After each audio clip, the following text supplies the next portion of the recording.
Last video में हमने structure of disaccharides पढ़ा था, जहाँ तक हमने लैक्टोज का स्ट्रक्चर तक पढ़ लिया था। अब हमें दो डाइसैकेराइड्स और पढ़ने, आइसोमाल्टोज और सेल्लोबायोज।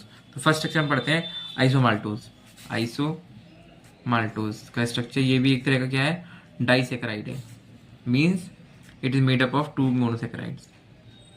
ओके, तो इसमें किस किस का मिक्सचर होता है, ये होता है mixture combination of 2 alpha D glucose. 2 alpha D glucose, जब दो अल्फा डी ग्लूकोज मिलते हैं तो आइसोमाल्टोज बनता है। इस तरीके से जब माल्टोज कैसे बनता है, alpha D glucose plus beta D glucose. यहाँ पे दोनों अल्फा डी ग्लूकोज है और यहाँ लिंकेज कौन सी है, 1,6 लिंकेज है। इसको आप ध्यान से देखना कि 1,6 लिंकेज अभी तक हमने एक भी जगह नहीं पढ़ी है। हमने 1,4 पढ़ ली है, 1,2 पढ़ ली है। जैसे माल्टोज में 1,4 पढ़ी थी, सुक्रोज में 1,2 पढ़ी थी, लैक्टोज में 1,4 पढ़ी थी। अब हम 1,6 लिंकेज किस तरह से दिखाते हैं, ये देखिए। सबसे पहले बनाइए अल्फा डी ग्लूकोज का स्ट्रक्चर, क्योंकि दोनों अल्फा डी ग्लूकोज है, ठीक है। सो अल्फा डी ग्लूकोज का स्ट्रक्चर बनाइए सबसे पहले।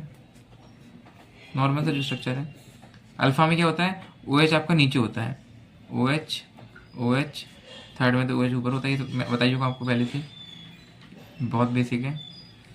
CH2H हाइड्रोजन, बैलेंस सेटिस्फाई कर दो हाइड्रोजन से। ऐसे यहाँ पे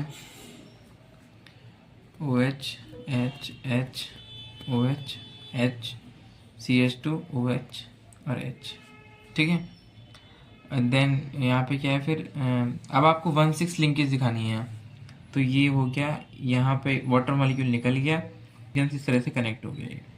तो ये हो गया आपकी 1,6 लिंकेज, 1,6 ग्लाइकोसिडिक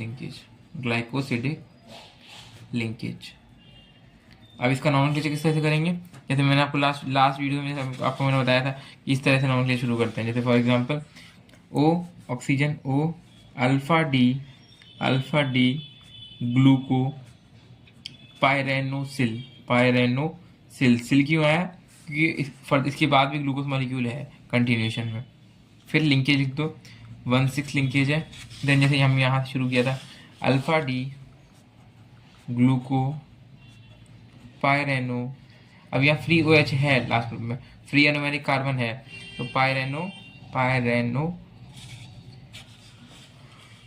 पायरेनोज रिड्यूसिंग है ना, फ्री OH ग्रुप है तो रिड्यूसिंग है, ठीक है। Clear, all clear. रिड्यूसिंग कैसे पता चला हमें, यहाँ फ्री एनोमेरिक कार्बन जिसने हमें बताया कि कैसा है, रिड्यूसिंग। और रिड्यूसिंग होता है तो हम क्या करते हैं, ओज लगाते हैं। आइड कब लगाते हैं, जब नॉन रिड्यूसिंग होता है, ठीक है। नेक्स्ट सेलोबायोस का स्ट्रक्चर ऑफ सेलोबायोस, ठीक है। सो आइसोमाल्टोस हमारा हो गया। ये भी सेलोबायोस भी एक तरह का डाइसैकेराइड है, और ये किसी कॉम्बिनेशन से बनता है। 2 मोनोसैकेराइड कौन कौन से हैं, 2 बीटा डी ग्लूकोज। जब 2 बीटा डी ग्लूकोज के मॉलिक्यूल कंबाइन करते हैं तब बनता है एक सेलोबायोस का मॉलिक्यूल। इसमें लिंकेज कौन सी, 1,4 लिंकेज है, ठीक है। तो इसका स्ट्रक्चर बना, दोनों बीटा डी ग्लूकोज है, इसका स्ट्रक्चर बनाते हैं। पहले तो पायरेनिक बना लिया करो, उसके अब बनाओ बीटा। यानी बीटा में क्या होता है, जनरली OH ऊपर होता है, तो H यहाँ आ गया, OH CH2 OH। इसमें हाइड्रोजन आप यहाँ भी कुछ नहीं हुआ हाइड्रोजन, ठीक है, आप ये एज्यूम कर लेना खुद ही। और यहाँ पे H ये होता है, OH फोर्थ पोजीशन नीचे होता है। यहाँ पे तो बॉन्ड बनेगा इसलिए मैं OH नहीं बना रहा हूँ। यहाँ पे OH बीटा में ऊपर होता है OH CH2 OH, ठीक है। ये सारे हाइड्रोजन है, यहाँ कुछ नहीं, ये सारे नीचे, ठीक है। तो यहाँ पे ये ऑक्सीजन आ गया, इस तरह से बन गया बॉन्ड। ये बन गया ग्लाइकोसिडिक बॉन्ड, ग्लाइकोसिडिक बॉन्ड किससे बनता है ये, by removal of water molecule, ठीक है। तो अब इसका हम वो करते हैं, नॉमेनक्लेचर करते हैं। नॉमेनक्लेचर क्या हो जाएगा इसका, O बीटा डी ग्लूको पायरेनोसिल, ठीक है। सिल क्या है, क्योंकि इसके बाद ग्लूकोज मॉलिक्यूल कॉन्टिन्यूशन में 1,4 लिंकेज हमने शो कर दी यहाँ पे। अब क्या होगा, बीटा डी ग्लूको पायरेनोज।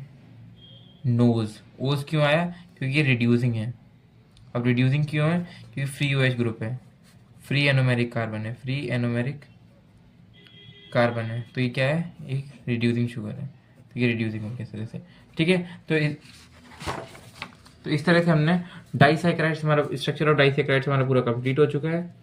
डाइसैकेराइड्स पूरा हमारा कंप्लीट हो चुका है, स्ट्रक्चर सारा कंप्लीट है हमारा। अब हम जो नेक्स्ट वीडियो में हम डिस्कस करेंगे स्ट्रक्चर्स ऑफ पॉलीसेकेराइड्स। जितने ही पॉलीसेकेराइड स्ट्रक्चर वो नेक्स्ट वीडियो कवर करेंगे। सारे स्ट्रक्चर्स जैसे स्ट्रक्चरल और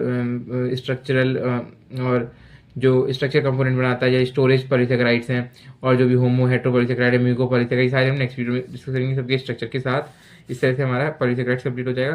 फिर जो बचे हुए टॉपिक ग्लाइकोकॉन्जुगेट्स वगैरह और छोटे मोटे जो टॉपिक बचे हमारे वो हम कवर कर लेंगे। देन हमारा ये यूनिट पूरी कंप्लीट हो जाएगी।